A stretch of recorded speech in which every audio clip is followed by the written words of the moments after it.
Welcome to the Butts and Seats Podcast, episode number 41. 41. I love how when we start these episodes, you immediately go into your NPR voice, and it devolves throughout the episode, but you always start the episode with your NPR voice. I didn't think that was... Okay, that was meant to be high energy. No, it's always very... It starts out very like, I'm happy to be here, man.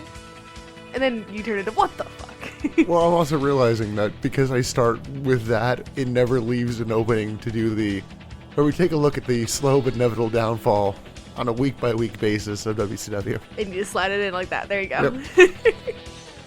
So today we'll be talking about Bash at the Beach 1999. One of the most insignificant bashes of the beach I think they've ever done. I was waiting this whole show for something to happen. Next year's is very famous for reasons I literally cannot tell you because they are such massive spoilers. Well, we'll get there in a year. So when Peacock was like, put this on, I'm like, no. Oh, that's why you were freaking out. Danny, no.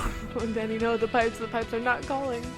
But yeah, this is episode number 41. We only have a couple left in this apartment. Yeah, we have like, what, 2, 3 left? Yeah. Oh my god, we're moving so soon. We're also recording this the day after Valentine's Day, which really dates how long the editing process will take on this. Yeah, we'll see. Maybe we'll crank it out, who knows. Happy Valentine's Day to all who celebrated a week ago.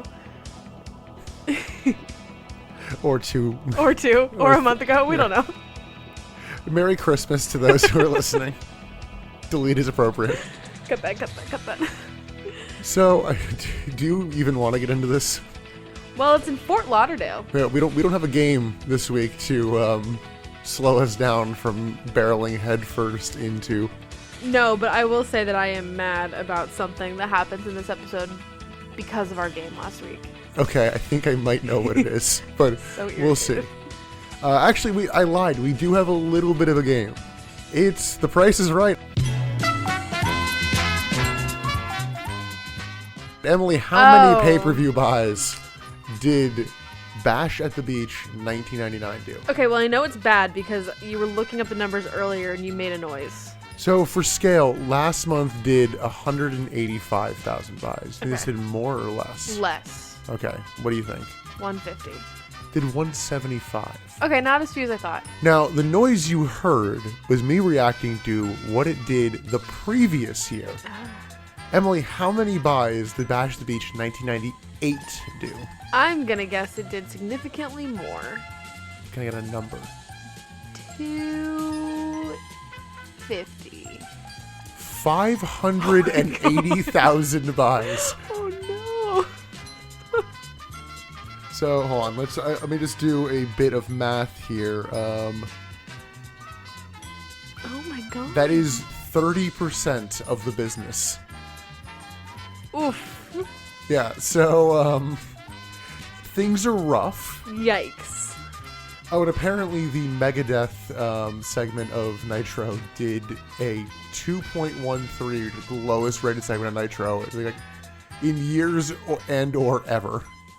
I'm kind of shocked that that's the lowest in years / ever. I'm shocked that something else. Sorry, thus far. No, I'm just thinking, I'm shocked that something else up to now hasn't been lower. I don't know what it would have been, but there have been some stinker segments. Yeah, but those were all at least like wrestling as opposed to, hey, here's a band you very likely don't care about performing. Yeah. It's not like you advertise, hey, Goldberg's coming out at the end of this. Fair. No, I just thinking like the Master P segments. Yeah, you still had Ray involved. I guess, but when it was just like that clusterfuck of No Limit Soldiers just in the ring. It was a birthday party. No, not even that one. Like one before that, where they're just in the ring and you can't see Master P. You don't know what's going on. Like, I mean, probably at this point, Master P is a bigger star than Megadeth, so at least there's potentially a little more crossover. Master P not here tonight. No, but the No Limit Soldiers are. Well, kinda. Some of them. The wrestling group portion is. The rest of the entourage is not. So let's actually get into this. Bash at the Beach 1999 on Slurpee Day 1999. Was it on 7-Eleven? Yep. Oh, I'll be damned. Everybody go get your free Slurpees. Live from like the Rent-A-Car Center in Fort Lauderdale, Florida. Which, did you find that as ironic as I did? Because of the junkyard? No, the Rent-A-Car Center, because all the storylines about the Hummer and the van. And Oh.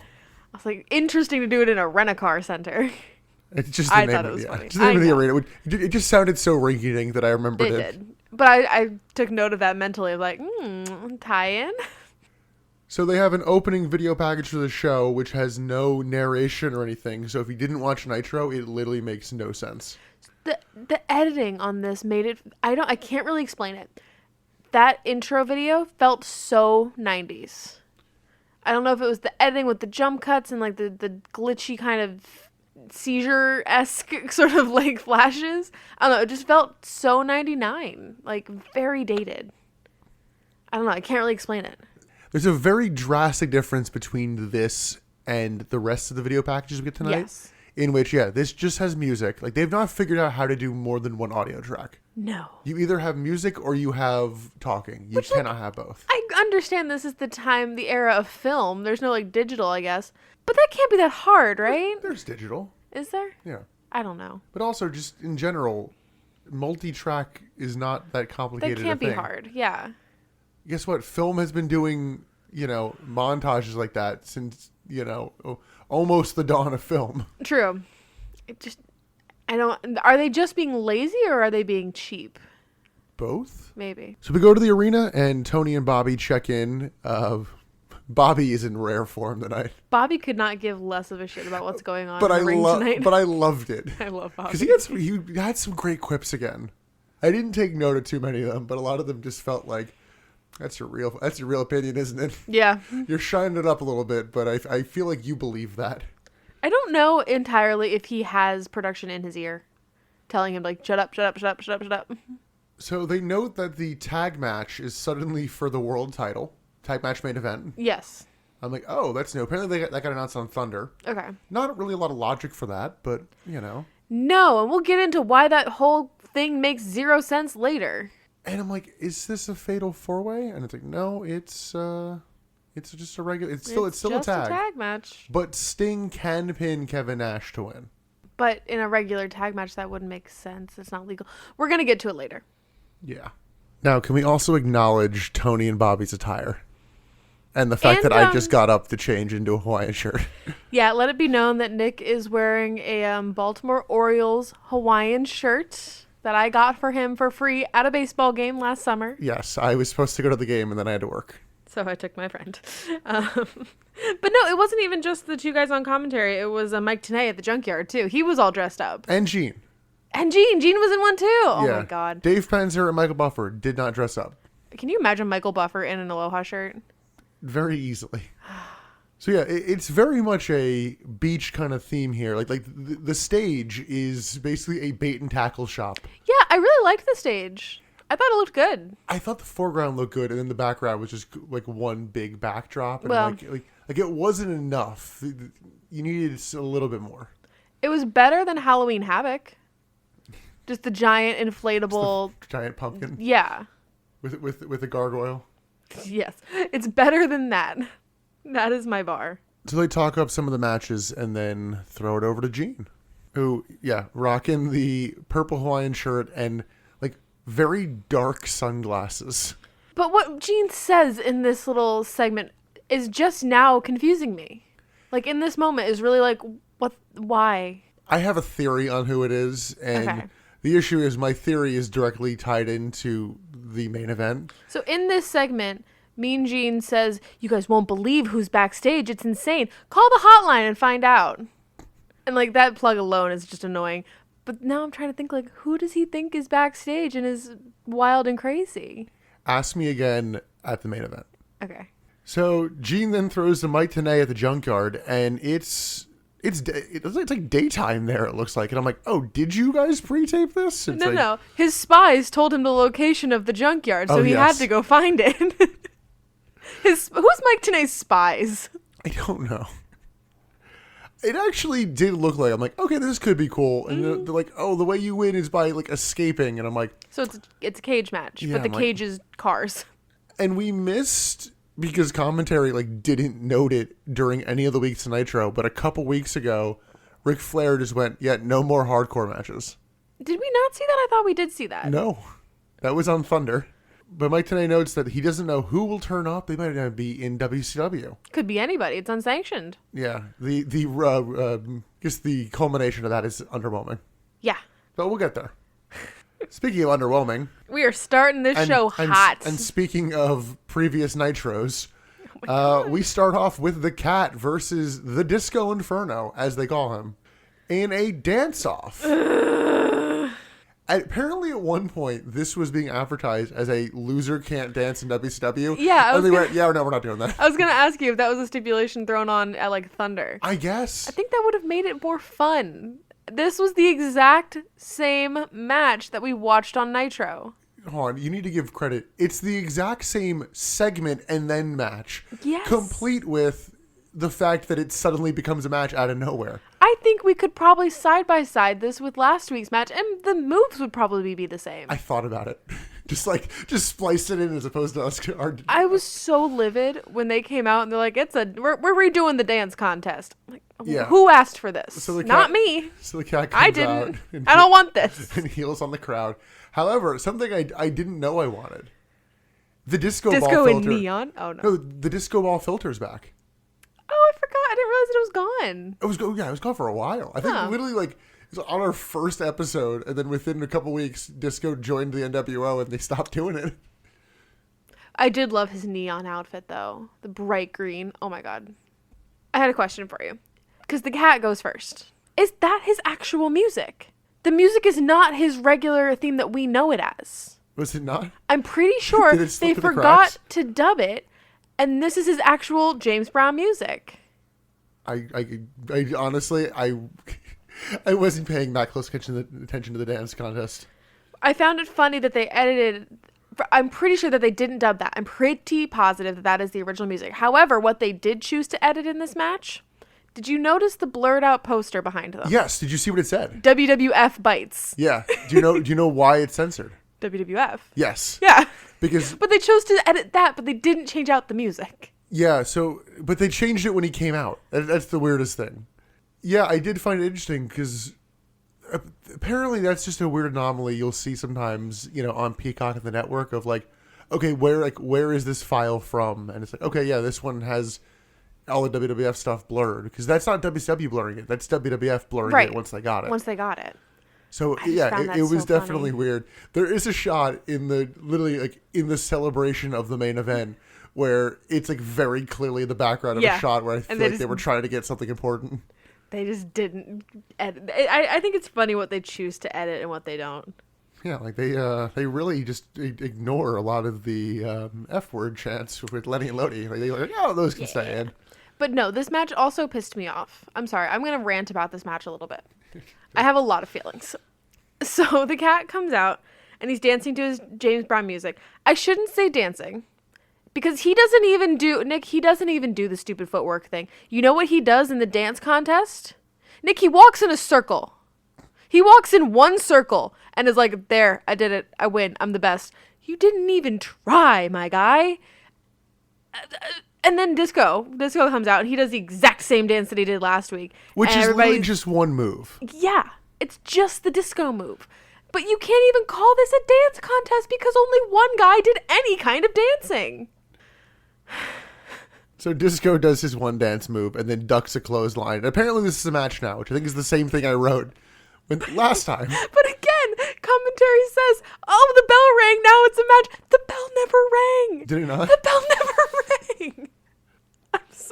I'm so heated about this stupid fucking match. So Disco gets dumped to the outside, and Sonny Ono hits a good amount of kicks. And I think I realized we didn't actually note that Sonny Ono was out here. Oh yeah. I think I've been spelling his name wrong, or they changed the spelling because no. here it had two O's at the end.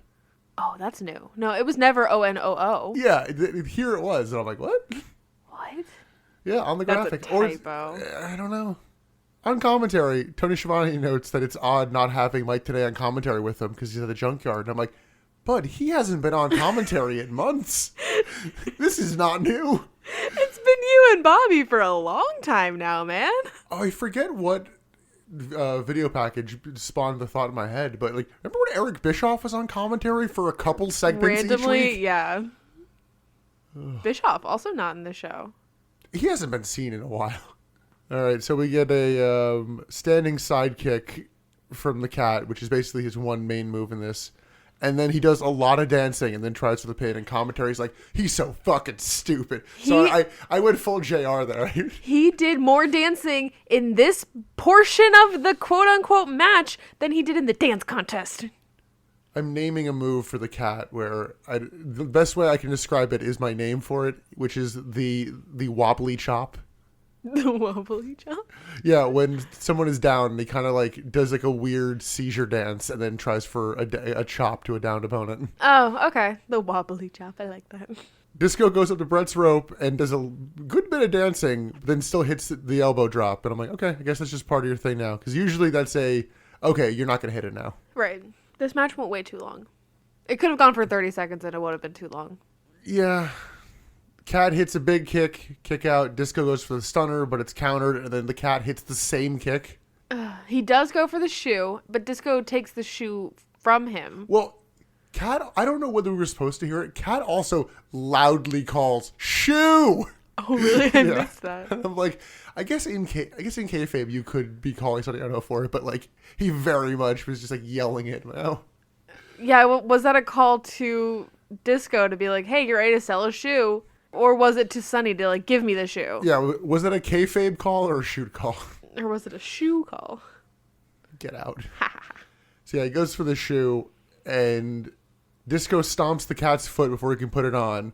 Then he takes the shoe and hits Cat in the head with it, but there's a delayed count from the ref because Sonny Ono is distracting the ref. So the cat kicks out. Then we get a distraction, shoe, kick, and the cat wins. Oh, sorry. I wrote distraction, shoe, kick, win, cape. Oh, I think I zoned out by the end of this match because I didn't even see the cape this time. Emily, there were 2 capes. There were 2 capes? There were two capes? 2 capes? Yeah, because there's the first cape, which is like red, and then he brings out a different gold cape, and I'm like, my what? God. How did I miss And this? it was not reversible, so it was like, oh, this is a second cape. This is a special cape. No, after this match, I literally just like, I remember putting my head in my hands and just like, I don't want to watch the rest of this show. Bobby Heenan does actually speculate, like I'm pretty sure there's like something in the shoe. So I'm like, okay, thank you for at least adding a little bit of logic to that. Yes, because it's just a freaking shoe. Like, Yeah. shoes are not illegal. And like it's Weapons are illegal. like, If there are fucking brass knucks in the shoe, sure, it's illegal. Yeah, like it's and also like it's dance shoes. It's not like, it's steel-toed boots where it's like, oh shit, like this is illegal. It's like, no, it's just a dance shoe. So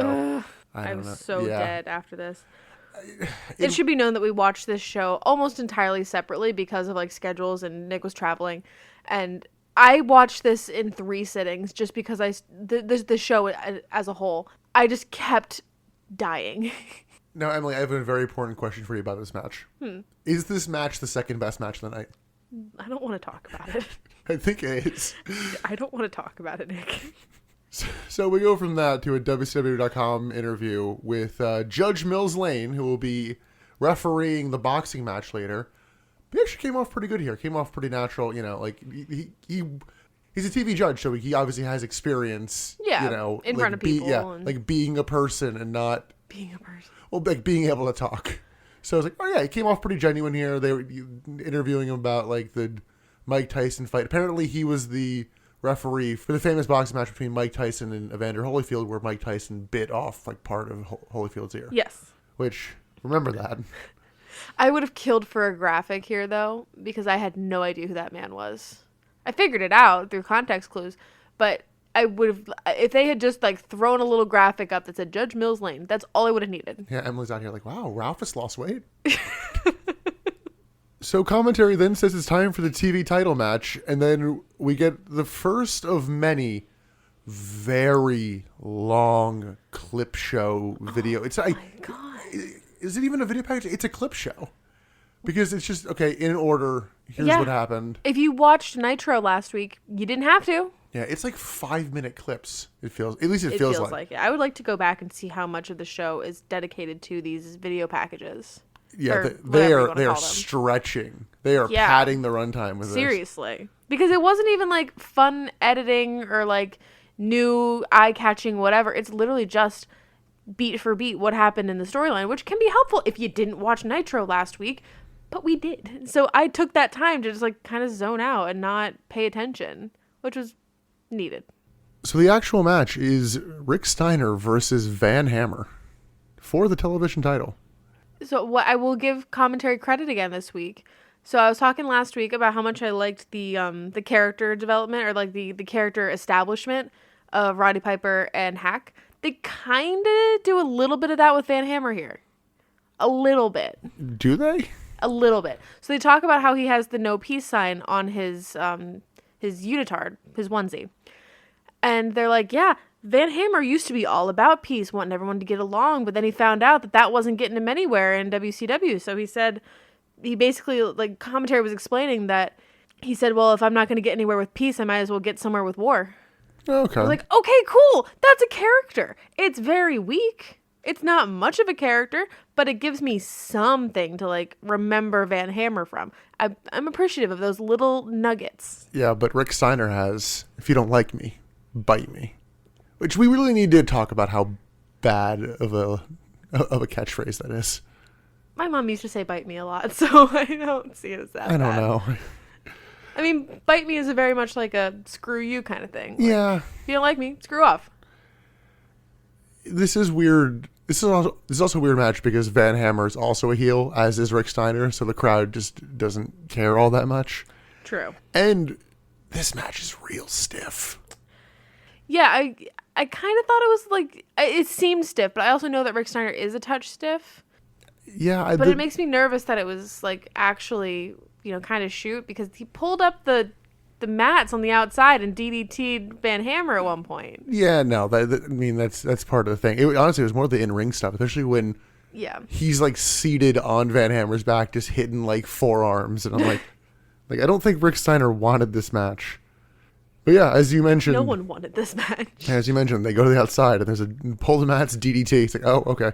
And then Rick randomly just tries to pin Van Hammer on the outside. And I was like, that's not how this works. That's never been how this works. So Rick attacks the ref. I'm like, okay. Again, DQ? Like... Also on the outside, Hammer hits Steiner with a chair. DQ? Diving clothesline back inside, but Rick regains control with a low blow. DQ? Just in case the ref missed that, Rick immediately hits a second low blow. D fucking Q? I was losing my mind during this. Yeah, me too. Steiner Bulldog. Rick gets the pin in a couple minutes. I was wondering, I wonder if the submission hold is done. You think? I wonder if it went so bad the one time he did it that I'm like, that's it. What was the submission hold that he did? It was I don't even know. It was the one we were both really unimpressed by, where it's like, okay. Oh, where we couldn't find the pressure points. Yeah, maybe. So yeah, Rick retains. That's that. Yeah, this is very one-sided. This is the final pay-per-view match Van Hammer will ever have in his career. No, really? And this is the end of his push, and I don't even know if he will ever win a match on Nitro again. Oh my god. That sucks for him. Yeah, we were wondering, I'm like, okay, what's the end game? Like, how much longer is this push going to go? Not long. Not long. Wow. I mean, I'm not surprised, but I'm bummed for Van Hammer. I know. I was kind of laughing internally when you were like, oh, character development, I like this. And I'm like, well, they did that with Hack last week, and look who's having their last match tonight. Yeah.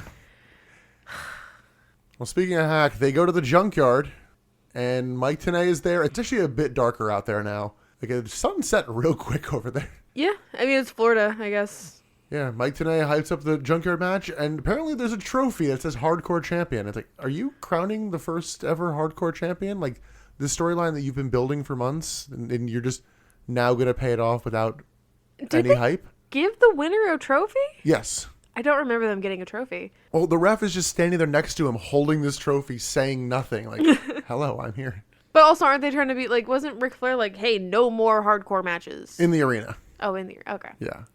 But again, it was a trophy, not a belt. So it was just like, okay. Well, because it's unsanctioned. But they still made this thing. But Nick, it's unsanctioned. They say that about 70 times. So in case you don't know, this is unsanctioned. We go from that to a clip of David Flair being given the U.S. title without much setup. More recaps. And then we get a U.S. title match. It is Dean Malenko versus David Flair. But we have a different talking point here. Emily, who does David Flair have come out with him? Tori, why? Like, you texted me, and I had to, like, skip ahead in the timeline, and I'm like, I don't have an answer. I literally texted Nick, did we miss something on Thunder? Because Tori is back with David Flair. Or I didn't say that part. And you're like, yeah, I don't think anything happened on Thunder. And I'm like, okay, cool. So I'm confused. Well, like, even on Nitro, I want to say... The last time we saw Tori on Nitro, she was with Kevin Nash. Yeah. So... it makes sense. And, no, even more. When Kevin Nash won her, in quotes... Ugh. He actually lost that match. She just went off with him. Exactly. She went with him on her own volition. That's why I thought that she had defected. Yeah, and commentary, like, they give a half mention of, like, oh, and then that's it. That's it. Yeah. I don't think they were supposed to mention anything. I think commentary is following along with the storyline, not with what actually is happening. I think I've used this line before, but what the hell is Dean Malenko's Batman '89 music? So this is what pissed me off about our game last week. I was looking for Dean Malenko's theme music, but I don't think we had ever heard him come out to his own theme music in WCW. Yeah, because he'd always come out to the Horseman theme. Yeah. So when he came out to his own music, I was like, you've got to be shitting me. 1 week later? Really? Okay, that is not the point I thought you were going to have. Oh, really?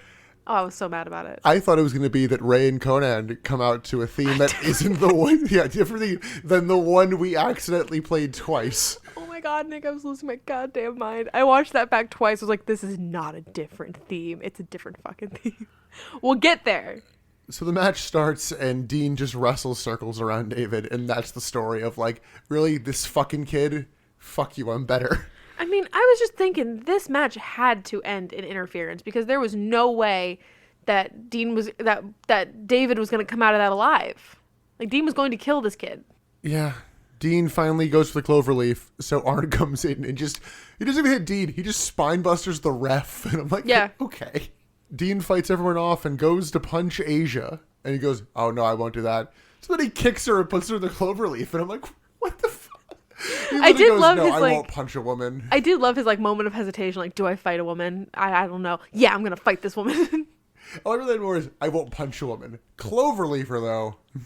I have said this before, especially on this podcast. I like intergender wrestling when I know that the woman can hold her own. If it was Dean putting a spine buster on, Gorgeous George, I'd be like, that's a little weird. Yeah, but like, Asia can do it. They're not going to do a thing where one of the male wrestlers is beating up Gorgeous George. Let's not.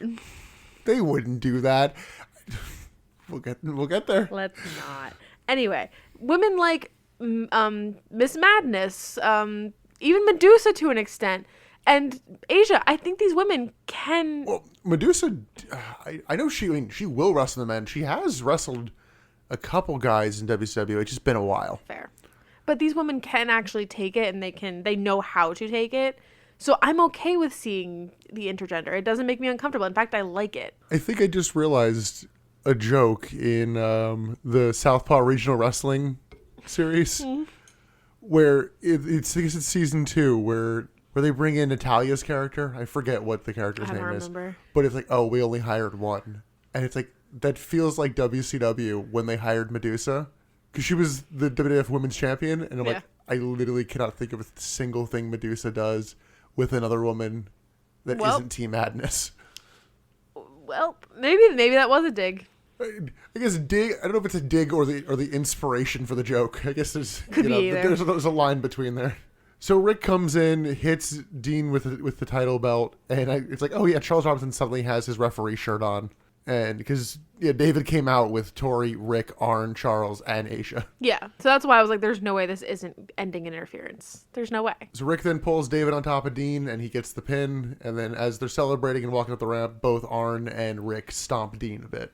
Yeah. This is more of a segment than a match. Yeah, this was not a match. I have to ask you, at this point, who do you think beats David Flair for the title? Because, obviously they're setting up something for this. I mean, it's kind of... Maybe Sting? I would say, I don't want to give it the credit, but it's like, it has similar vibes to when they gave Stephanie McMahon the women's title in 2000, where it's like, okay, this person's like not a wrestler. Yeah. So it's a big deal when someone beats them. Yeah.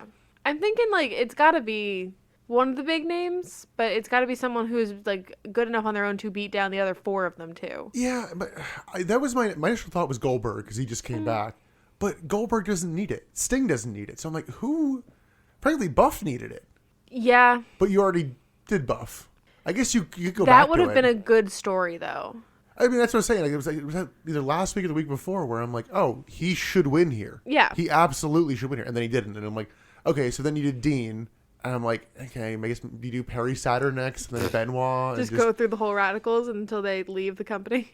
Yeah, I'm like, I don't know who you do there. I mean, or they just let the storyline fizzle out. Well, Or they wait until, maybe they wait till Scott Steiner comes back and Scott's like, that's my title. Fuck you. yeah. Death. In my head, that'd be a face turn for Scott Steiner. But you could also just have him do that and the next week be like, my body. My body. Somebody sent us a message and said, every time I do my body, an angel gets their wings. I was like, that's the best. That is the best feedback I've ever received. You know, I'm just thinking out loud at this point where I'm like, yeah, Benoit feels like they missed the window where like they had him feuding with Flair and now he's just randomly tagging with Perry Saturn. Yeah, and I'm pretty sure this is why he doesn't stick around much longer. Like, these guys are not being used correctly. Like, I don't think that their storyline with Rick a few weeks ago was that far off of reality. Like, they were saying, like, I remember Dean and Benoit being like, yeah, you have all these old guys on the card, but you also have this young and upcoming talent. Like, why aren't we being utilized? Why are we just going through these old guys again? Well, do you want to hear a fun fact from around this time that'll just make you annoyed? Oh, God. I want to say it was Hogan. Hogan did a shoot interview. And it was like, yeah, I'm tired of hearing Malenko and the other midgets complain. Oh, God, I hate her. I hate Hulk Hogan. And by the way, that is like word for word, the quote. Ugh, I'm so happy we haven't seen him in a while. I'm not ready to see his stupid hot dog face again. Remember when he just came back for like 2 weeks and was like, that's payback, brother, on DDP? Yeah, and then he's gone again. Good, stay away. I don't want to see your stupid whatever again.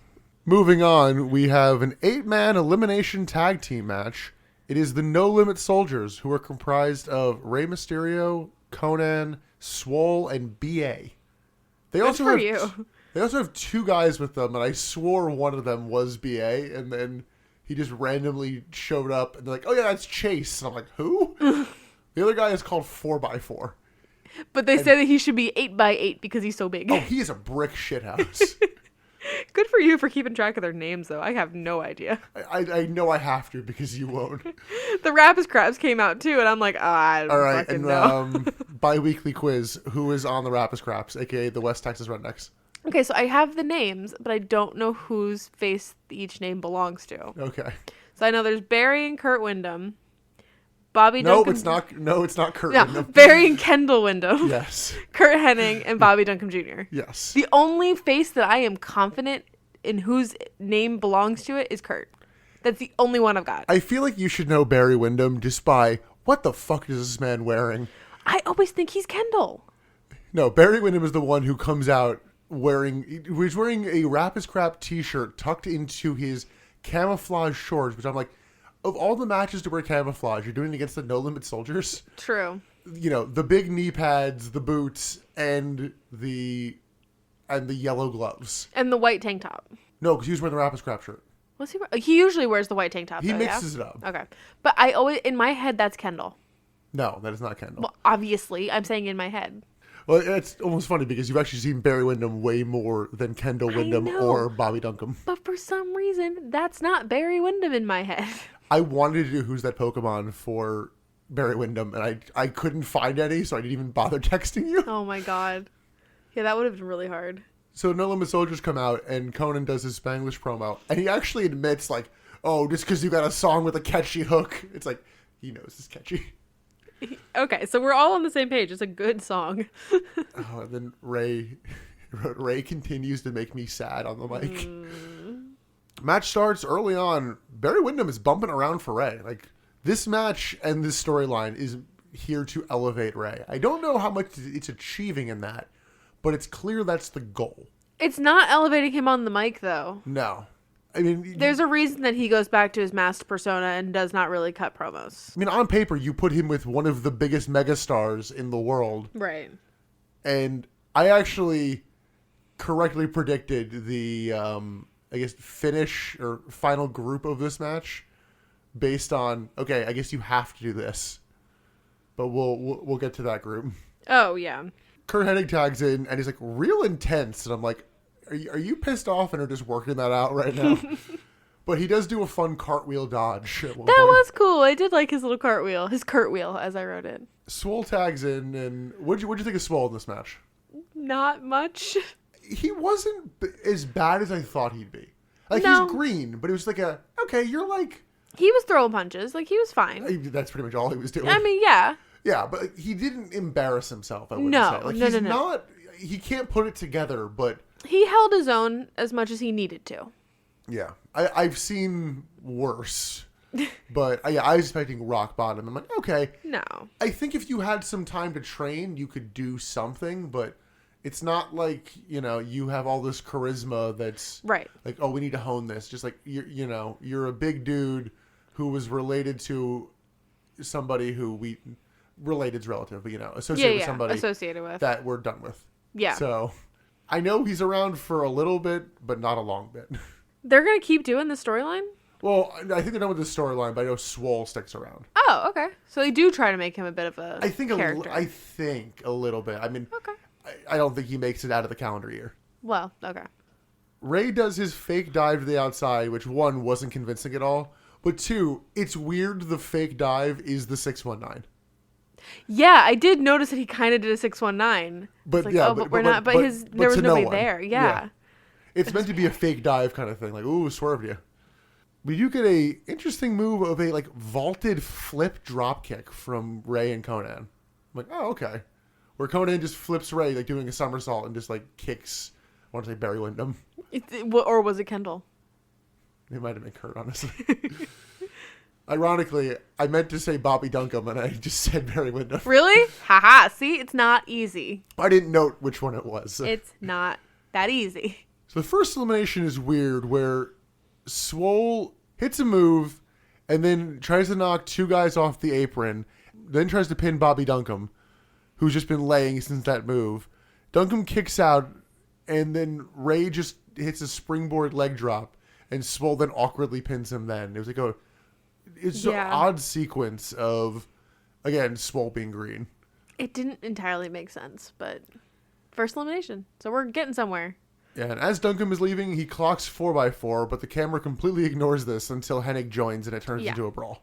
During this match, I noted... I've never seen a resemblance between the Armstrongs and Road Dogg. The team of Scott and Steve, whatever it was. I was saying Steve. But man, Yes. I see the resemblance between Brad Armstrong, BA in this match, and Road Dogg. They look real similar. That was another Armstrong? Oh yeah, he's part of the Armstrong family. Sorry, yeah, he's the fourth Armstrong. I thought you knew. Keep up, man. I thought BA stood for badass. Well, they're like, BA said to Brad Armstrong. I mean, he's like, I'll say it for something else.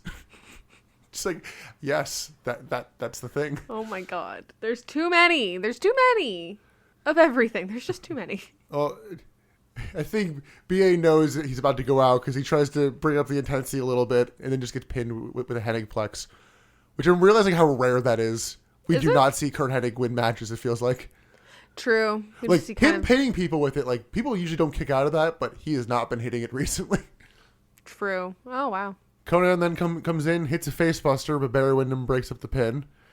Ray hits a springboard dropkick to Kendall Windham's back into what's supposed to be an inside cradle, but Conan isn't crisp enough and is also gassed as fuck. So it's real loose. It's like, okay. It still pins him, but it's like, okay. Yeah, it pins him. He's just not trying very hard. That was meant to be tight, and it was not. To quote GDP Yoga, gotta tighten that up. Conan does not have stamina. And he really only has one. I would say he's charismatic. He really only has one promo. Yeah, no, he's not really charismatic. He memorized one thing. So then there's a random brawl with Kendall and 4x4 on his way to the back. This is where I noted that Conan is gassed as fuck. Conan and Barry Windham get counted out when they're brawling. When the guy Chase just carries Barry Windham to the back and Conan follows. One, that's bullshit for Barry Windham. Just okay, I've been kidnapped, so I'm counted out. Yeah, what? The ref's fine with this. Two, Conan just Conan just quit. Yeah. Conan was like, yeah, I'm done.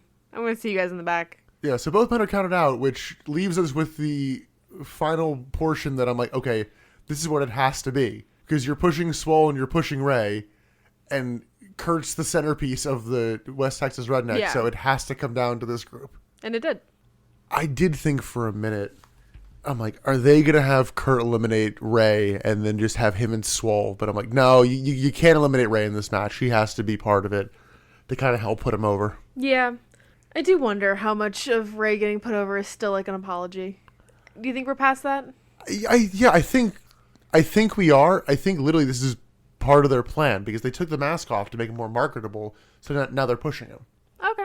I personally I think he's getting more out of this than he did from the Kevin Nash feud. But maybe it's because he lost the mask, so it didn't feel like it felt like a net loss as opposed to. It didn't really feel like he got. It didn't feel like he was meant to get anything out of the Kevin Nash feud. I guess he was supposed to, Yeah, but I I mean, don't. He did beat Nash in the end. So Barry Windham comes back randomly during the final segment of this match, and Chase fights him off, and then they like ruin a spot of Kurt goes to leave, and 4x4 like kind of traps him from leaving. The Barry Windham shit's just randomly happening like next to this. I'm like, oh, okay. Oh, true. So finish this match. Ray stands on Swole's shoulders and hits a splash, and gets the pin. This was a fun match. I didn't really have a lot of notes for it. It was just something to watch. Yeah, it wasn't bad. There was It's so not much must-watch random TV. sloppiness Yeah. that hurt it. Where, and honestly, most of it was related to fucking Chase and 4x4, just random crap. Yeah. With that, like, if you took all that out, I probably would have been decent to good, but it just created so much weird chaos as opposed to good chaos that I'm just like, This why? is not fun chaos, which we get later. This is just kind of like messy, but it did have entertaining moments, so I will not say it's like the worst match of the night. No, it was fine. It was fine. Like, that's a good barometer for it. Oh god, it's literally here. Speaking of worst match of the night. Oh god. After that match, we go to the Junkyard because it is time for the Junkyard match. We know you were all looking forward to this. Yeah, and since we noted that this is Hack's last match, it felt fitting to try attempt number 3 of this terrible game. And we accidentally made it worse because I forgot to go out and get cheap beer. So instead, this isn't Sandman. This is Hack, so it needs to be weird and not as good. Oh, the beer actually will be better. This is Guinness. Ooh, that ASMR. And I really have to pour it into a glass because Nick it's... has chosen to chug Guinness for this game. We might have to take a puke break. This is not going to go well. Just get me, I have advised him to not do this for the record. So, I guess I have 5 minutes and 30 seconds to drink 2 Guinness, we'll say. Yeah, let's not push it. I guess I have a third, but it'll take a lot of time to get up and go do it. Let's stick with the 2 and let's not try to kill ourselves. All right, so I'm going to count it down, and Emily, you can run us through who is in this match. I'm going to give a brief rundown of the match and then the people that are in it. Okay. Start in 3, 2, 1. And he's off to the races. So, this Junkyard match, it does take place in Junkyard, as we said before, and it's just like this big open arena surrounded with cars. And there's a helicopter shot over the top of it. Oh, this actually is might be be easier. easy. Oh, he's already down half of the first one. Yeah, this actually might be easier. Shit. Oh. Oh, God. Was it hard because you were drinking Natty Light? Is that why? No, I didn't get Natty Light. What did I got? Pabst Super. It was Pabst PBR, Super, yeah. I think Natty Bow, one of them. Natty Bow. Anyway, so yeah, we're in a junkyard. The only real camera that we have is like overhead camera. And in the ring, if you can even call it that, the arena, this is who we have fighting for us. We got Brian Knobs, who I famously have no idea what the hell he looks like. We have Cyclope, who has been in like a cruiserweight thing, I think, before. I forget if he was part of the Fatal 4-Way that I fell in love with. Maybe. He might have been. Then we have David Taylor, whose name I've heard before, but I don't remember who he is. He's part of William Regal's... Yes. Nope, he's part of Steven Regal's. Yes. Who is also in this match. Steven Regal is a surprise entrant In a lovely match. tracksuit. Oh my god, he's beautiful. Anyway. We've got Hardcore Hack, of course. Is he marked Hardcore Hack? In this it is. Yeah. Hack, obviously. Horace Hogan. Haven't seen him in a minute. Scott Norton not in this match. No, thank God. It's so hard to identify any of these guys because it's all overhead. We can't really see them, so I'm just kind of going off of what commentary said. Yeah, after this game, we'll talk a little bit about the camera choices in this. Oh, it's a mess. And then we have Hugh Morris, Jerry Flynn, Johnny Grunge, who I have absolutely no idea who the hell that is. He's part of the surprise team. It's him and Rocco Rock. Okay, they are who are the public enemy. Yes. Surprise. Yeah, that's the big surprise. Are you surprised? I was not. Anyway, La Parka. Love La Parka. Mikey Whipwreck. Haven't seen him in a while. Haven't seen him in a while, but like we are still getting a taste of his gas station t-shirts through Buff Bagwell, so his spirit lives on, I think. For the record, the second one of these is not as easy as the first one. You're already almost done, though. Oh yeah, I'm gonna make it. I'm gonna make it with time to spare. The last two that we have are the last one that we have is Silver King. I don't know Silver King. Couldn't tell you what he looked like. Couldn't tell you who he was. He's real generic looking, unfortunately. Oh, we do have one more.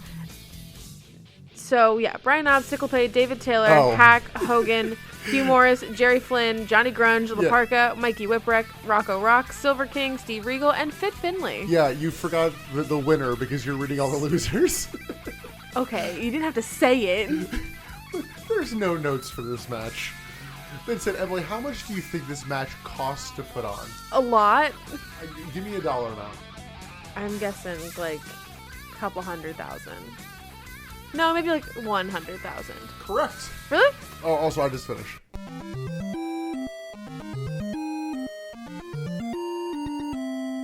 Yeah, that sounds about right. So, because I'm thinking about it, it's a whole bunch of like used crappy cars. So yeah, it can't be that expensive. I honestly wonder how much of it went to the helicopter. Probably majority. Yeah. So, I'm not doing a third beer. I've faded out the music. You're not even proud of me. I am proud of you, but it's also see, I knew that was coming is the thing. No, I'm very proud of you. You did good. I'm more proud of you when you do it with crappy beer. So, because I've seen you do the Irish car bombs with those. And I was going to say, just line 3 of those up. Yeah, you could do that in 2 minutes. But I did have a couple of notes on this match. Yeah, so now that I'm not chugging beer, they do actually replay part of the Hack promo to set this up. Yeah, a little bit. Chastity, not here. Yeah, I guess she's done. I don't think she has anything else. I could be wrong, but... We'll see. The camera angles in this are horrendous. This is a very difficult to follow match. This should have been a cinematic match. In the day and age of the cinematic match, where we have the graveyard match and... the Undertaker and John Cena, the Firefly Funhouse match, like, this should have been like that, But instead, they chose to do it all one take, or even with a helicopter, like overhead shot. I don't like it, but this should have been Money in the Bank with whatever of 2020. Yeah, 2020. Yeah, it was 2020. Sorry, the pandemic's just been so long. I've forgotten when it started. Time doesn't exist. Oh my god. But no, like we differ in that. Like I don't hate it. Oh, I didn't like it, but this should have been closer to that. Or like, yes. Boneyard match. Like should have been closer to that. It should have been Boneyard match. Apparently Mikey Whipwreck was saying, yeah, let's do this in a pre-tape. Everybody gets their spots in, you can edit it together. Because there is some interesting and fun stuff going on here. But we can't see it. I guess they didn't clue the camera guys in because it's just such a mess where I was watching it and I went, I don't even think I want to watch the rest of this. I think I just Emily, you watch it and just tell me whatever the hell happened. Because, again, the way you win this is by escaping this random fence. Yeah, there's like one piece of fence in this like arena of cars. Which, like, in a cage match, like, okay, dramatic escapes. I think one guy tries to escape and fails before the winner. That's what's wild. Nobody even makes an attempt to get out. It's just guys bashing each other with cars and like throwing each other into windshields. It's really hard to watch. And like you had told me beforehand that there had been some injuries from this match. So I was kind of aware of that as I was watching it, which made it hard again. And there were some times where the camera did decide to, focus in on a duo doing some sort of moveset. And you could see the guy that's being pounded on kind of like give a sign of like, yo, back off. You need to stop for a second. And then the guy that's doing the beating down just kind of gives him one last, like, nah, kick. And then walks off. Like, these guys are getting hurt. And it's obvious. And if I can tell, it's very clear. Yeah, we'll run down the injuries at the end. I did write, I'm 4 seconds in. I can tell this is going to be a mess. I literally paused, came to, and went, oh, this is going to be bad, isn't it? 'Cause I had hope. I know. I think I did too. It's just, I was hoping for chaos. this wasn't enough chaos. It was chaos, but not good. Again, not good chaos. Yeah, and I love chaos. We'll talk about chaos later. I love chaos. Yeah, we breeze over it. The Public Enemy are here. Yeah, tell me who the hell Public Enemy is, because you're like, oh, it's a tag team. They this were is a big deal in ECW. Okay. And then they went to WWF, where I'm pretty sure they proceeded to have one match. I'll let you guess the opponents after I tell you the story. They were scheduled to do this thing, and like, okay, it's going to end in a table spot. Or some sort of table spot was involved. And they're like, no, we don't want to do that. And so the other tag team went, okay. And then they went out there and absolutely fucking demolished them and like put them through multiple tables, multiple chair shots. Is it my boys? Who are your boys? The Dudleys. No, Dudleys are not around at this point. You say tables, I think the Dudleys. No, this is, oh, you don't want to do business. We'll do business for you kind of thing.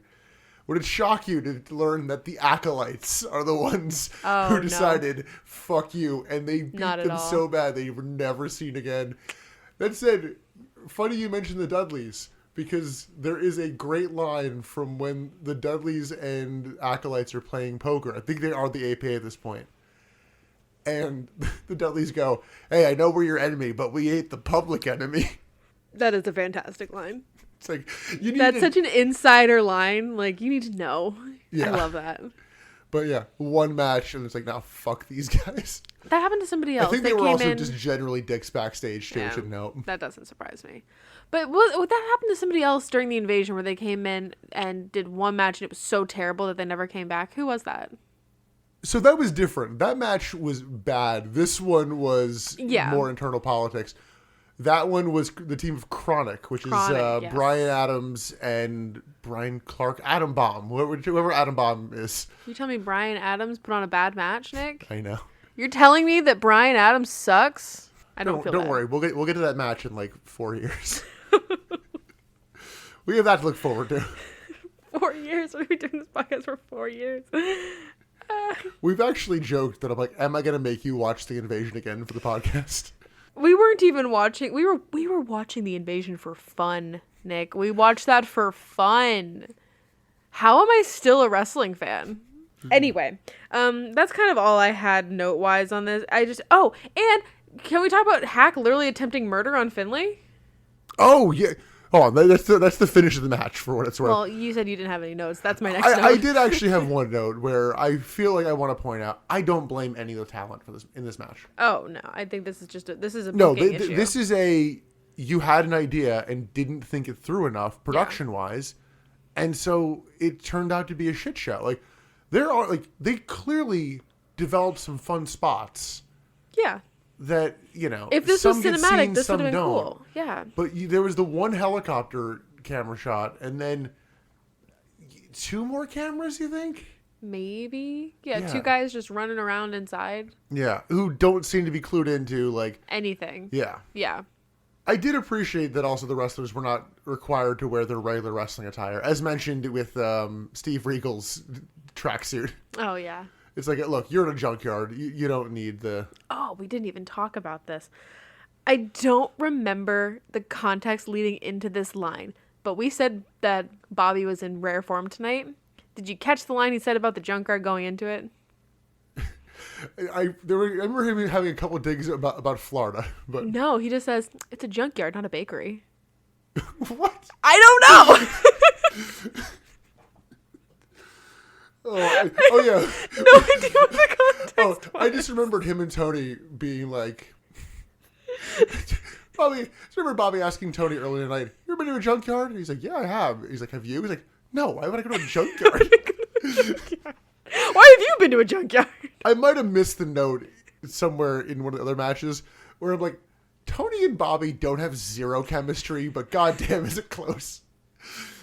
Usually I tone them out like very early on. I just don't listen to their bickering, but I'm so happy I listened to their bickering tonight because it made me laugh so many times.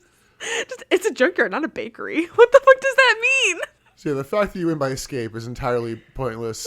And I'm like, in all honesty, if you'd done this by pinfall or like, elimination style, or like if you can basically forfeit yourself, it's I'm too done. hardcore, I'm leaving. Yeah. That would make sense. Like, Steve Regal's meant to be this posh pretty boy. Have him, what'd you say? I guess I said good job. Oh. Have him self-evict basically. Have him be like, no, fuck this, and leave. Or you can have a spot where two guys are like fighting like near the fence up high, and like one of them throws the other guy off, and because technically he left, he's eliminated. It's like, Okay, maybe. Yeah, like but how do you throw assuming that they're on top of a pile of cars or like on top of a truck bed or something. How do you throw them off of that over the fence in a junkyard and not kill them? Emily, Baron Corbin threw Rey Mysterio and Aleister Black off the roof of the WWE headquarters, and it was just fine. We didn't have a helicopter showing that entire fall. I don't know, there was a helicopter shot. Not of the fall. No. Granted, again, do things differently. But, yeah, I think if you had this been like an elimination thing, it could have been but different. Yeah, you could have... There's a lot of ways this should have been better. But can we please talk about the murder? The near murder. The near murder. So Hack goes after Finley at one point and throws Finley into the trunk of a car. Doesn't quite get it to close the first time, so he has to go back to the trunk and slam it shut to make sure that Finley is in that trunk. I feel like it's still open when he does the spot, which is important. No, it's not. The trunk is closed. A forklift comes over and starts to pick up the car that Finley is in the trunk of. And as the forklift starts to pick up the truck, Finley just bam, power kicks open the trunk. And that forklift takes that car and places it into the compressor. Yeah. Squishes that car. There actually is, you can tell there is a little pause where Hack makes sure Finley is clear. Oh, I didn't even notice that. It's pretty brief, but you can tell there is a pause. It was just like, what if that had gone wrong? What if Finley didn't get out? I do want to read my note verbatim. Oh my god, Finley almost died. Oh, and then my follow-up note. Oh, and he won. Oh yeah, Finley wins. Yeah, Finley just escapes. And then wins. As he's escaping, there's this explosion. And Connor's like, oh, the explosion distracted all the other competitors.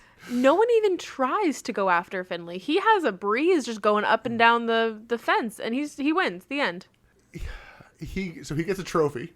I didn't see him get the trophy. I'm going to take your word for that. I wrote, what a clusterfuck. I hated that. I feel differently than I did watching this at the time. Okay. Because I wrote, this is actually one of the worst things I've seen in wrestling. Wow. Based upon what it could have been and what they intended. Based on its potential. It was too incoherent to be one of the worst things ever. Like, honestly, in terms of intent to execution, I put the same category as Kennel from Hell. But Kennel from Hell was executed well. No, I think. It's not. I liked Kennel from Hell. Wait, am I thinking of the wrong thing? Yes. Kennel from Hell is Big Boss Man and Al Snow, where they have the dogs on the outside. And they're meant to be rabid dogs. But they're just puppies. Yeah. Yeah. I'm thinking of that. I like Kennel from Hell. Well, you just like seeing puppies. I'm saying that was meant to be the blow-off. That's meant to be the blow-off of Big Boss Man killing Pepper. Eating Pepper. No, he didn't eat Pepper. He fed Pepper to Al Snow. Again, that's meant to be the blow-off. In terms of execution. Cooking Pepper.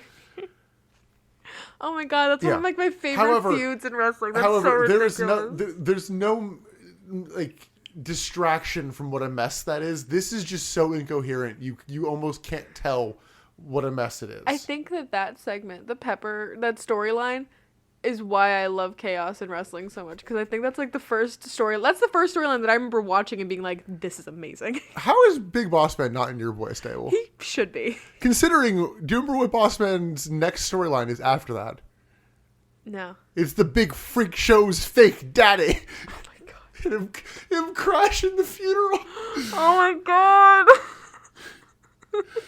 I love wrestling. I know Big Boss Man's in my stable, but I feel like he probably should be in yours. I love wrestling so much. It's so stupid. Okay. To wrap this up, do you want to hear the injuries? Yes. No, but yes. So Silver King ended up cutting his shoulder badly and needing 60 stitches. 60? 60? Yeah. Oh my god. Hack was hospitalized with a separated shoulder and a neck injury. Hugh Morris ended up needing stitches in his hand, and Mikey Whipwreck got a concussion.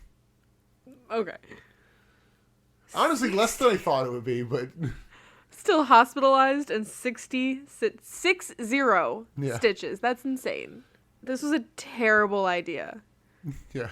When they were setting this up, that should have been enough for production to be like, yeah, no. No, this was a decent idea executed terribly. But there were so many points along the way for somebody to be like, yeah, maybe we don't do this. Like, all right. Put the creativity and production of all the hardcore title changes at WrestleMania 18 and Hurricanes swinging in on the rope. Again, one of my favorite segments because it's so wild. Put that and apply it to this match, and it's like, this could have been great. Yeah. And just... Could have been. Yeah. Wasn't. They were set up for failure. I feel like we gave that probably more time than it needed. Although, let's... neither of us have a drink at this point, but... I'm out of tea. Let's metaphorically pour one out for Hack. That's it. I mean, what a whimper of an exit. He's injured, and then he will be cut. We cut around like September. But then he goes back to ECW. Yeah, we will not see Hack again. We will see the Sandman. There are a couple of people on the WCW roster that get the chance to go back to ECW, and I am so thrilled that they have the opportunity to go back to ECW before it inevitably dies. Because that is where they thrived. That was where they got their like real push. And, you know, I won't say that going to WCW was a mistake, but it kind of hurt them. So they got to go back somewhere where they felt right. I do feel the need to almost defend WCW, not in the sense of they did something good, more in that WWF also did not utilize a lot of the ECW guys well. I mean, Taz got used well for a month. And then he just got relegated to commentary. Yeah, the Dudleys eventually got there, but early on, like, they literally, like... Dudley's the stutter gimmick? Yeah, that's when they started. They also debut, and it's like, okay, your gimmick is having 2x4s. It's like, what? Eventually, he finds a gimmick that worked for a bit, but, like, think about Steven Richards. True. Where it's like, actually, he's Stevie in ECW. It's like, he was, borderline main event scene. And then he goes to WWE or WWF and it's like, yeah, you have this weird imitation gimmick and it'll make you dress up like China and it's like him getting right to censor is fantastic. Also, he was being paid peanuts. He was like by far the lowest paid person on the roster. Which is such a shame. Yeah, like Raven goes there. Raven's not used for shit. Nope. Like, yeah, Raven's like, almost the definition of bad booking. So are you giving WCW credit for trying?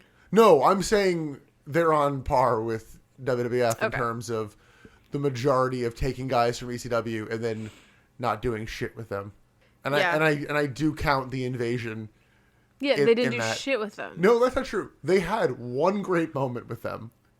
And then immediately undid it by naming Stephanie McMahon in charge of ECW and merging them and creating the alliance. Yeah, that was a terrible plan. In hindsight, terrible The fact that it was an hour later, too. Oh, my God. Ugh.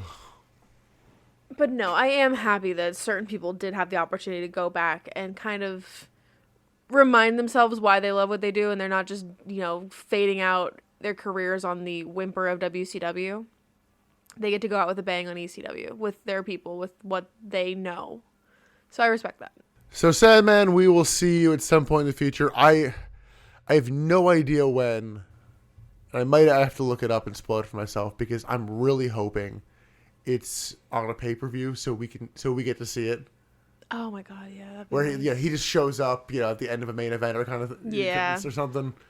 I'm like, Seeing him where he belongs. and we will have the right music for it too. So True. it will actually be the pure pop and not a synthetic pop. Then maybe I'll do the Sandman game.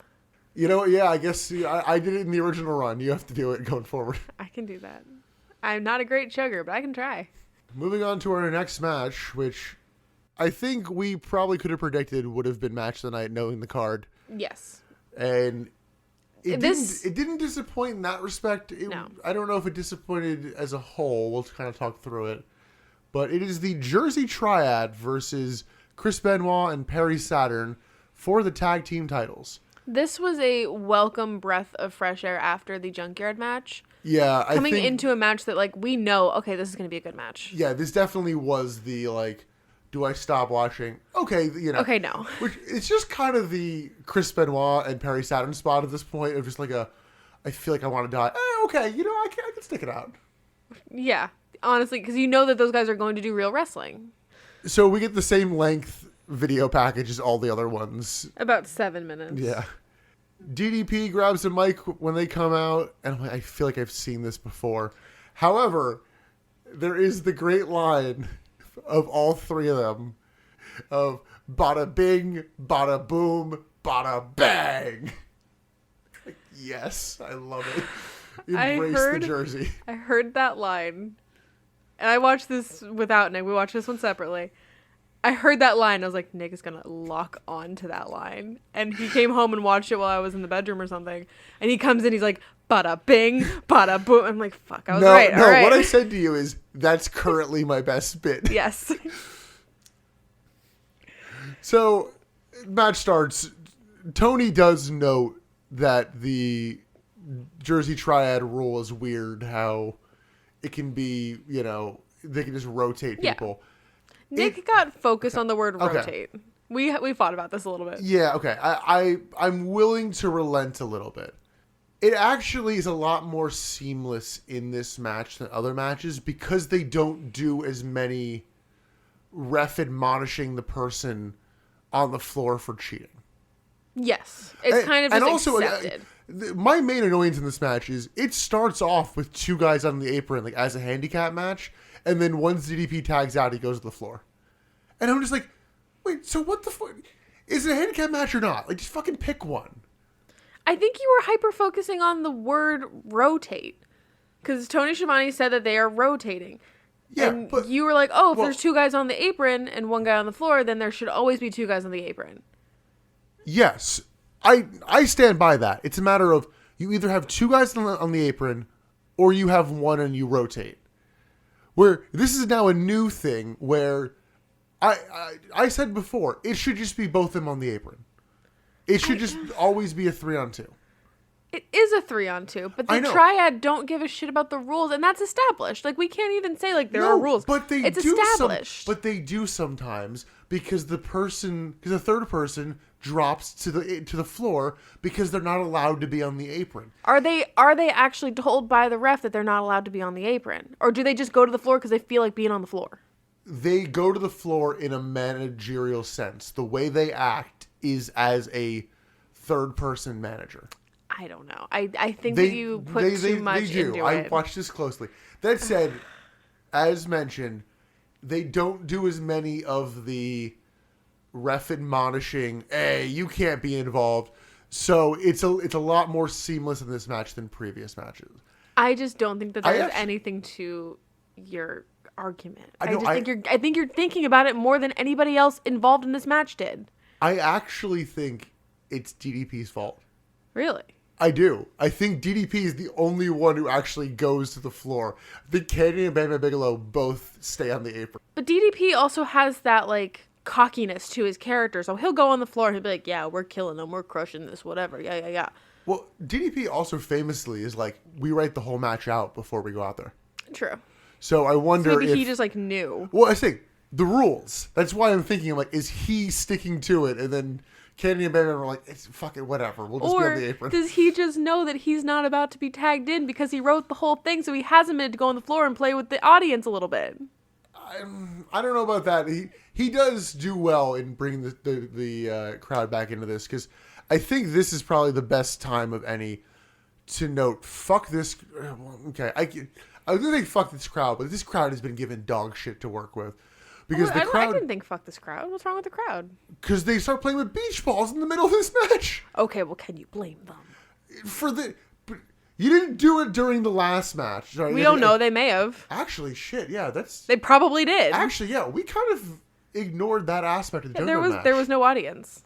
Yeah, the audience was absolutely playing with those beach balls during that, because they probably had like tiny ass jumbotrons and. Yeah, I just realized that we entirely ignored the fact that the crowd just watched the match on TV. Yeah. For the entirety of that. From a very far distance, so they probably couldn't. They could probably tell even less than we could who was in that match. Jeez, yeah, I didn't. So yeah, can you really blame them for bringing out the beach balls? Bring out the beach balls during Ernest Miller and the Cat. That was the first match. Yeah.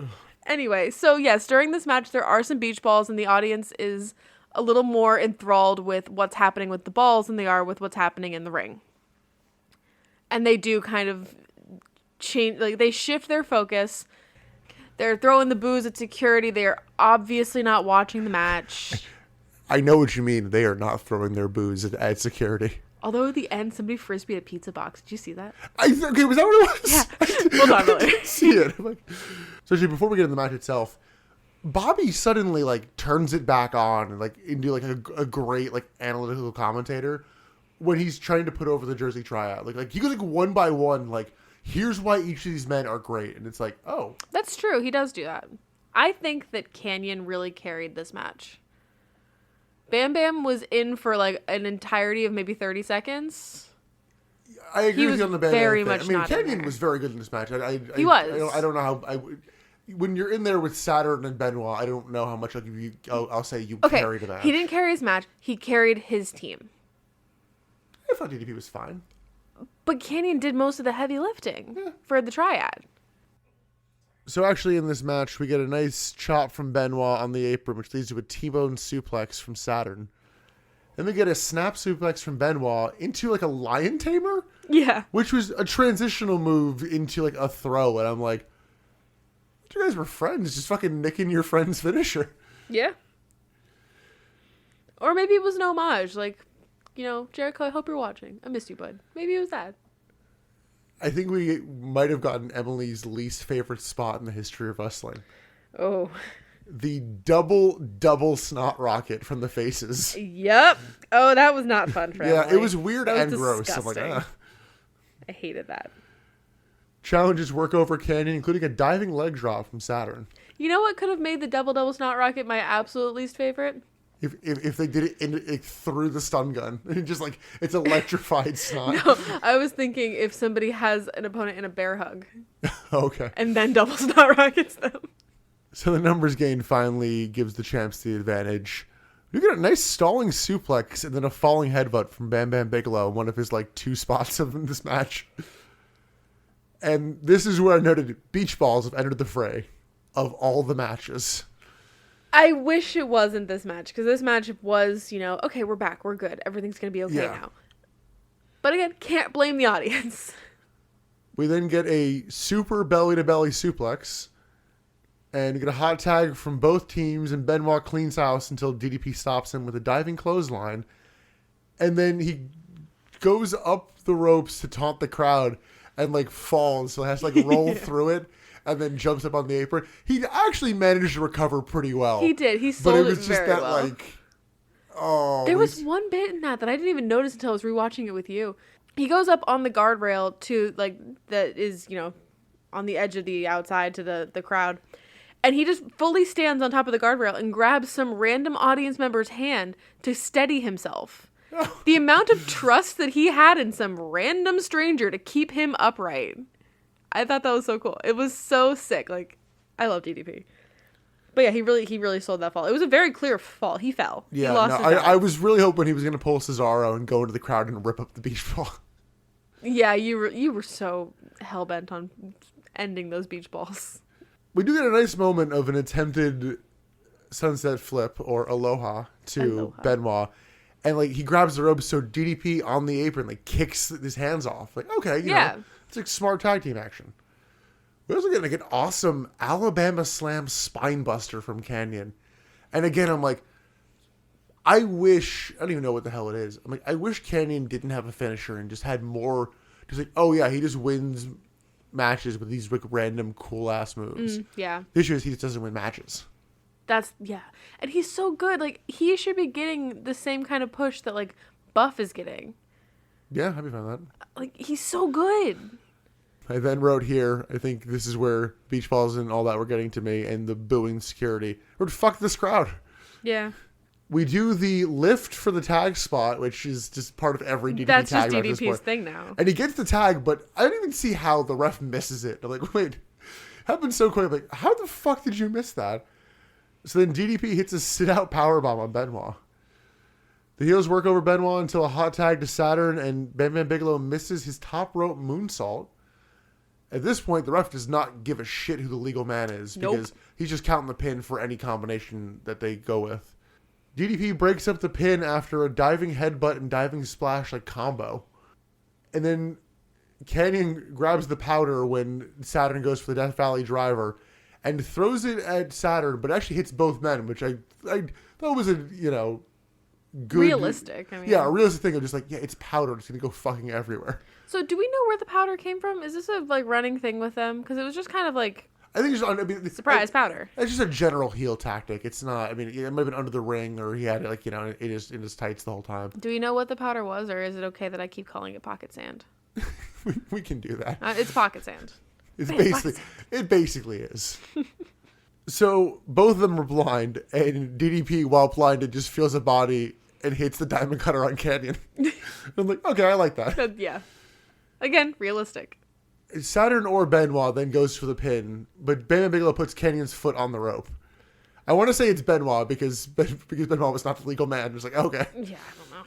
I lost track of who was legal, and I'm sure that everybody did. Yeah. So Benoit then hits a beautiful bridging German suplex on DDP, but he kicks out. And it just turns into a little bit of a mess. DDP has a metal trash can. I don't think that's a fake trash can. That looked like our kitchen trash can. Yeah. No, we can't afford that. That's like the $270 trash can. We're like, it's a trash can. Why does it cost this much? Yes, we've broken like 4 plastic trash cans at this point. Yes.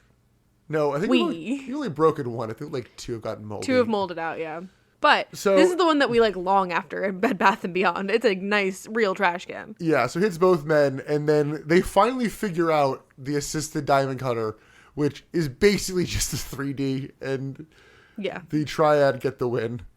Although Bam Bam Bigelow does have to grab the ref and be like, we already did the spot you're not supposed to see. Go count the fucking pin. Because he's like, he has the pin for a while. I'm like, oh, okay, I guess another false finish. Like, no. No. Ref fucked up. Oh, God. This was a good match. It was a bit messy. It was fun. I liked this match a lot. I'm looking for fun at this point. Yeah, I think, you know, I wish certain bits had been a little bit crisper, but it was good. It was more or less what I expected from them. Yeah, I mean, with these 5, this is the match you're going to get, and that's not a problem. That's not a bad thing. As much as I enjoyed this match, I don't feel the need to see a rematch. I want to... No, I think I'm done with this team up. I guess you do Ray and Conan versus... The Triad? Yeah, I guess. I'm like, who do you have challenge the titles next? Like, the tag division's not in the best spot. No, there's really not many tag teams anymore.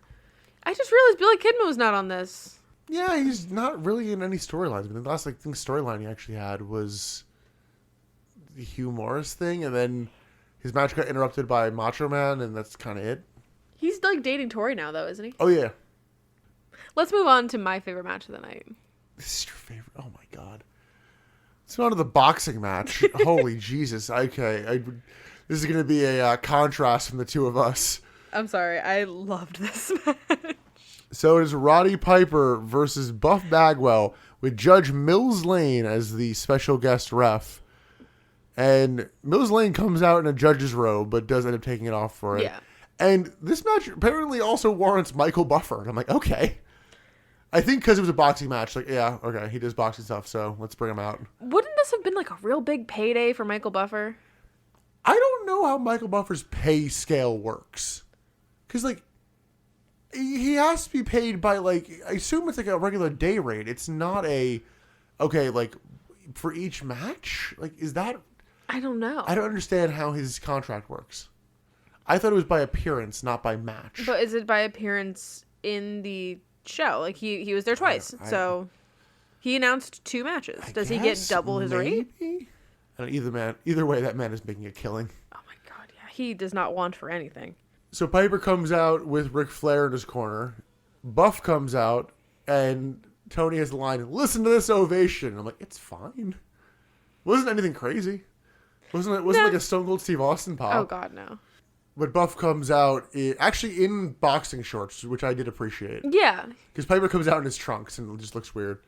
I didn't think it looked weird, but you were more focused on the fact that his gloves were not taped on. on. Well, because Buff comes down to the ring after being all annoying, and he, like, takes his gloves off to cut a promo. I'm like, those are supposed to be, like, taped to your hands.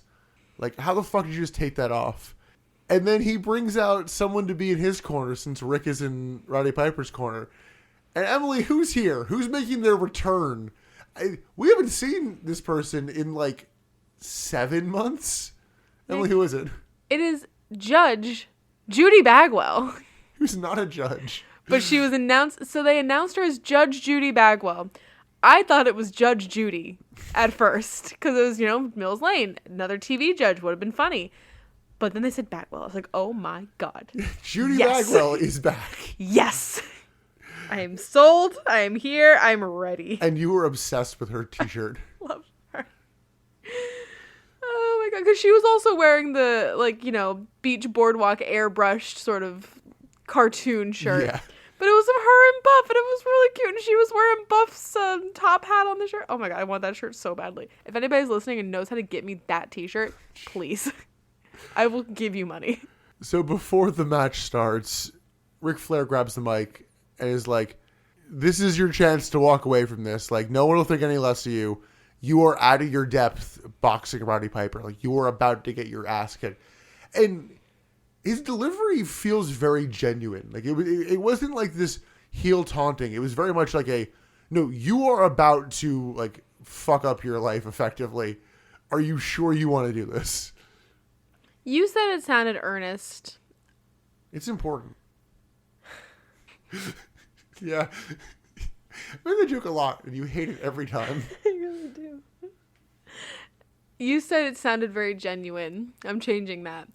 However, do you honestly, in reality, think that if Buff Bagwell had walked away from this match when Ric Flair said, you know what, no one will think less of you, do you honestly think that Ric Flair would have thought the same of Buff Bagwell? Or he wouldn't, you don't think that he would have used this as like, what a weak little bitch? I'm not disputing that, but like, it was meant to be the vibe of like, if I suddenly had a boxing match with Mike Tyson and they're like, that I was like required to do, and they're like, we'll give you an out. Like, yeah, I'll go. Even if you're already in front of the crowd, though? Yeah. Oh, fuck them. My brain is worth more than a couple boos. So, considering you love this match so much, do you want to run us through it? Because I don't really have much. I don't really have much on the, like, boxing of it. But I can run you through, like, my highlights. Okay, go ahead. What I really liked about this match at first is, or what I noted about this match first, it makes Buff Bagwell look like an actual boxer. He looks like he knows what he's doing. He looks like he knows how to be in a fight. Maybe not a boxer, but he knows how to hold his own in a boxing match. Roddy Piper looks like, when two cats are like interacting and one cat gets the other cat's face and that cat like bops him on the head to be like, hey, back off. That's what Roddy Piper was doing to Buff. Like, it was just like a, hey, go away. And that just came off as very weak to me. So I was really enjoying like how they were pushing Buff in this. But that's not the best part of this match. So later on down the line, Ric Flair decides to sabotage the match. It is after round 1. Quelle surprise. Yeah, I forgot there were rounds of this. Yeah, because they're like, oh, it's 10 3-minute rounds, and then round 2 starts, and they're like, oh yeah, it's 2-minute rounds. Oh my god, yeah. After round 1, the audience turned on this match so hard. The boos. Oh my god. Yeah, I think they were ready for a quick knockout. And like, oh no, you're gonna stretch this? Okay. No, they stretched it out. So in round 2, as they're like, doing the comically large yellow sponges to dab away sweat. Or Ric just Flair. Ric Flair, and you squeeze the sponge over Roddy Piper's head and just soak him. Oh my God, it was disgusting. But during that, Ric Flair takes like a spray bottle and like a little wipe and sprays something on Roddy Piper's glove and tells him to do something with it. But he's like covering his glove in this solution of some sort. So they start round 2. Roddy Piper starts going at Buff Bagwell, hits him in the eye a couple of times. All of a sudden, he's, blind, essentially, because it's like alcohol or something. We don't know what it is. We're assuming it's like soap or alcohol or something. What I love, I loved Buff and his mom's interaction in this match. I think you missed it. I did laugh at one point. Judge Mills Lane goes to investigate Piper's gloves. Like, I think there's something on there. And Piper puts his hands behind his back, and Rick is there and wiping off the gloves. Yeah, I totally missed that. Okay. You know who made absolutely no difference to me in this match? Judge Mills Lane. Yeah. Couldn't have cared less that he was there. Yeah, that probably cost a decent amount of money and made no difference. Yeah, it's kind of heartbreaking. Only a little, though. Not much. Anyway, so when Buff has all this stuff in his eyes, he, like, kind of backs off to the corner a little bit while the judge is, looking at the gloves, and his mom is there with the sponge and like wiping out his eyes. It was really cute. Anyway, so as the match continues, I think at one point she wiped his eyes during the round, and I'm like, yeah, it was during the round. That's not allowed. Mom had to take care of his son. I don't even know how we got here though, but at some point the ref gets distracted, and Roddy Piper is on the ropes with his back to Judy. No. The ref is not distracted for any of this. Oh, okay. I just kind of assumed. So you missed 2 notes I want to hit before we go to the finish of this. I'm really just focused on the finish. Round 1, Buff gets knocked down. Round 2, Piper gets knocked down. I'm not focusing on the boxing of it all. There are several moments where I really thought Buff was supposed to win by knockout in round 1, because Piper just entirely lets his guard down and just hit me, basically has the stance of hit me in the face and knock me out, and then Buff doesn't. And I'm like, okay. So before round 3 starts and the crowd's booing, Piper goes and hits Buff before the round starts, which prompts Judy to come in. However, the bell rings to start round 3. Okay. And Judy, I was not focusing on any of the boxing of it all. I was only focusing on the shenanigans going on outside of the boxing. And because Judge Mills Lane is here, Judy bites Piper's ear. Yeah, she comes up behind Piper and grabs him by the head and just snacks on his ear, basically. Amazing. And then goes back outside, grabs the bucket, pours the water on Piper's head, and then puts the bucket on his head. So he's wobbling around with a bucket on his head. Buff then has to tap Piper on the shoulder, I'm over here, turn towards me. And then hits Piper with the bucket on his head. Buff then goes to the second rope and hits the blockbuster in his gloves on Piper.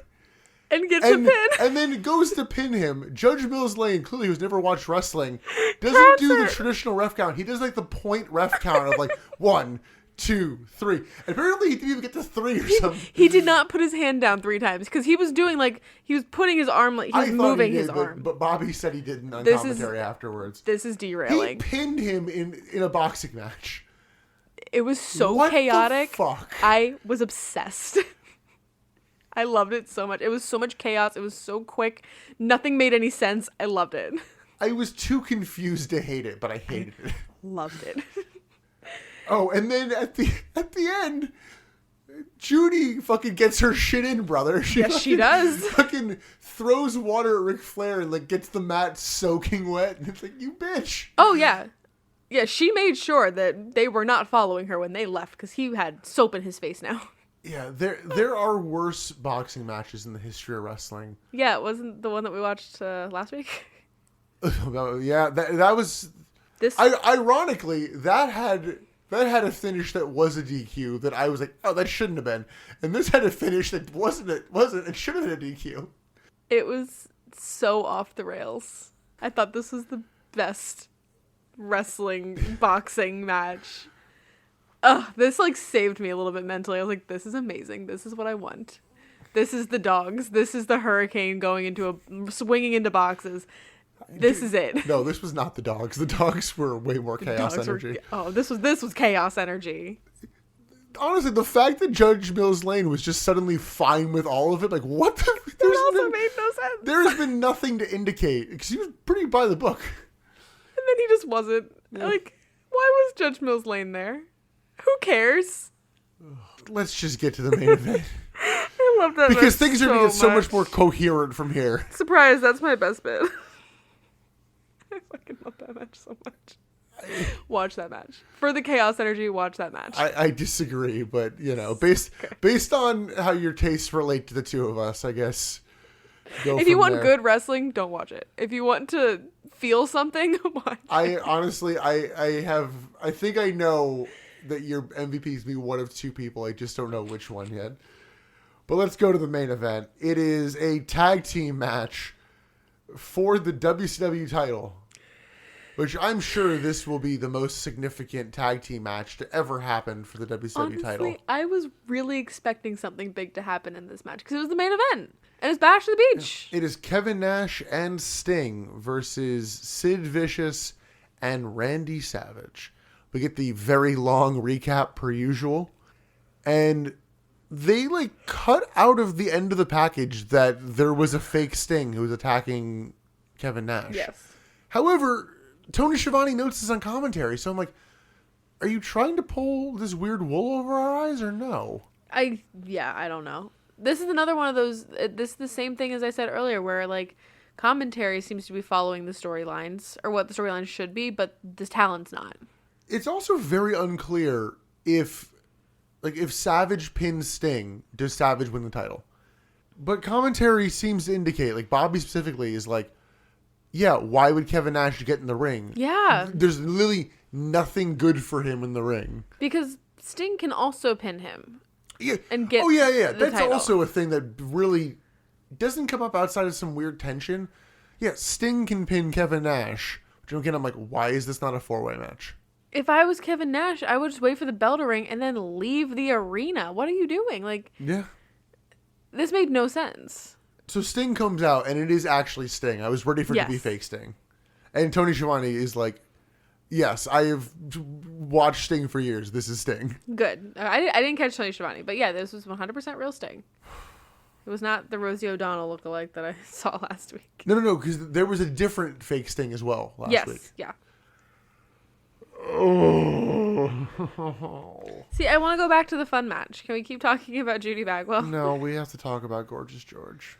I would really rather just not talk about this much. And let's not give it a lot of airtime. So, I think I cut it out of last week's episode because I'm like, no, they don't actually do this.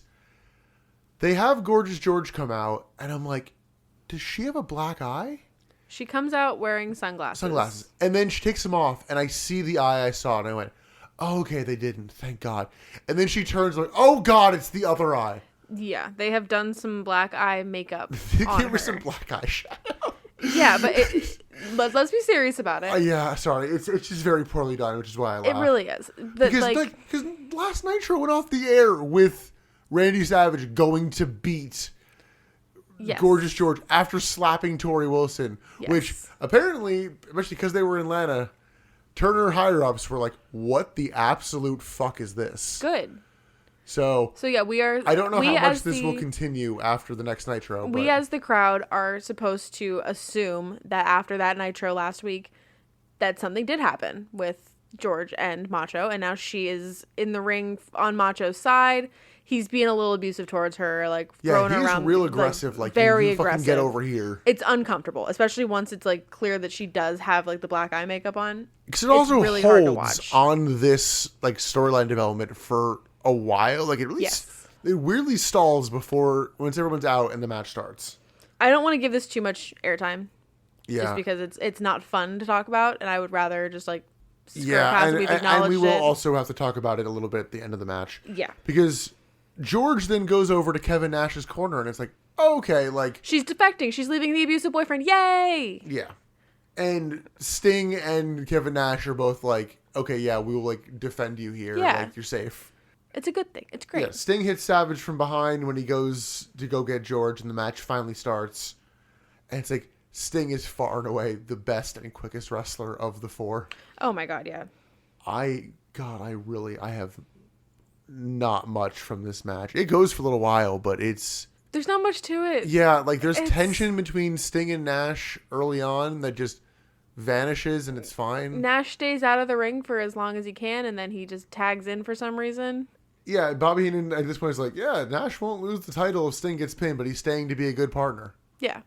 Pretty boring offense from both teams. They eventually go outside, and Medusa and Molly awkwardly surround Sting to like wait for their spot.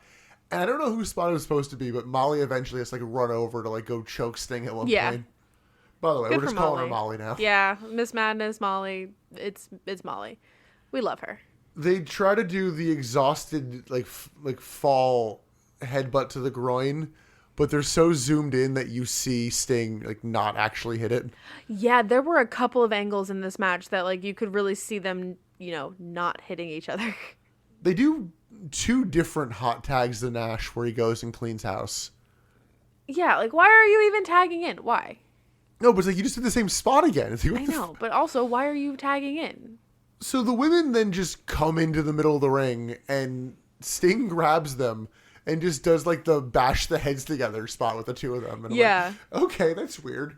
Even weirder, Sting then hits the Stinger Splash in the corner on Sid and then hits it on both Medusa and Molly. And I'm like, why? Yeah, he hits 3 stinger splashes in a row. It was just very strange. He then hits one on Savage in the corner, but like Savage's in between Savage and the turnbuckle is Nash, so Nash gets stunned from that. And I think it's meant to be this whole like, oh, he's turning. Is he yeah. turning, or it's like, oh, he's gonna cost him. Sid then chokeslams Sting, which knocks him out of the match. Sid gets knocked down somehow by Nash. I don't really remember how. And Nash goes for the jackknife powerbomb on Savage, but Gorgeous George suddenly enters the ring. And low blows Kevin Nash. Well, first she goes to Lobo Nash, and I guess she just didn't make enough contact or didn't make any contact because she goes to do it the first time and nothing happens, so she has to do it again. He didn't feel it. Oh.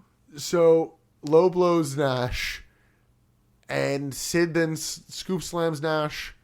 Savage hits the elbow, and Sid just lets Randy Savage gets the pin. And new WCW champion, Randy Savage, the abusive boyfriend. And George is back on his side now. Yep. And they pose, and I don't want to say ready to forgive, but I was like, oh, okay. Also considering it just looked airbrushed, it's a fake black eye. Yeah, you were like, oh, okay, so this was just makeup, and she's gonna like wipe it off, and it'll be fine. She has it on Nitro. It's really fucked up. And I hate that this is the storyline that gets Randy Savage his title back. Like, I hate it. I hate everything about it. It's so disappointing and such a shit way to end the show. Yeah. Yeah, because he just wins, goes off the air, nothing else. There's big Goldberg chants during the main event here, and which is fair. Like, he's nowhere to be seen. Should have come back, but nothing of note, like big return or bash of the beach worthy really happened in the show. Yeah. Just a lot of disappointment. Any thoughts on the match? No. Any thoughts on the pay-per-view? Disappointing. Like, yeah.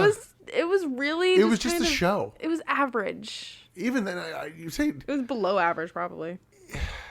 Yeah, it was below average, but I feel like we've watched worse shows where, minus the Junkyard match, which is more just weird than bad. Yeah. There was nothing...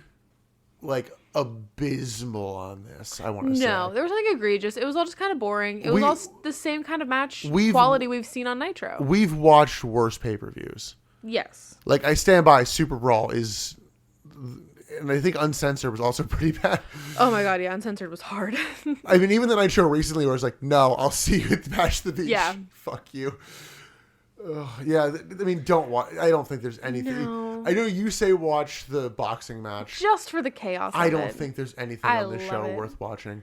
Even, what I'm going to give my best bit to is not even worth seeking out. I just am ready for this storyline with Team Madness to end because I'm tired of ending shows with this nasty feeling in my stomach. Well...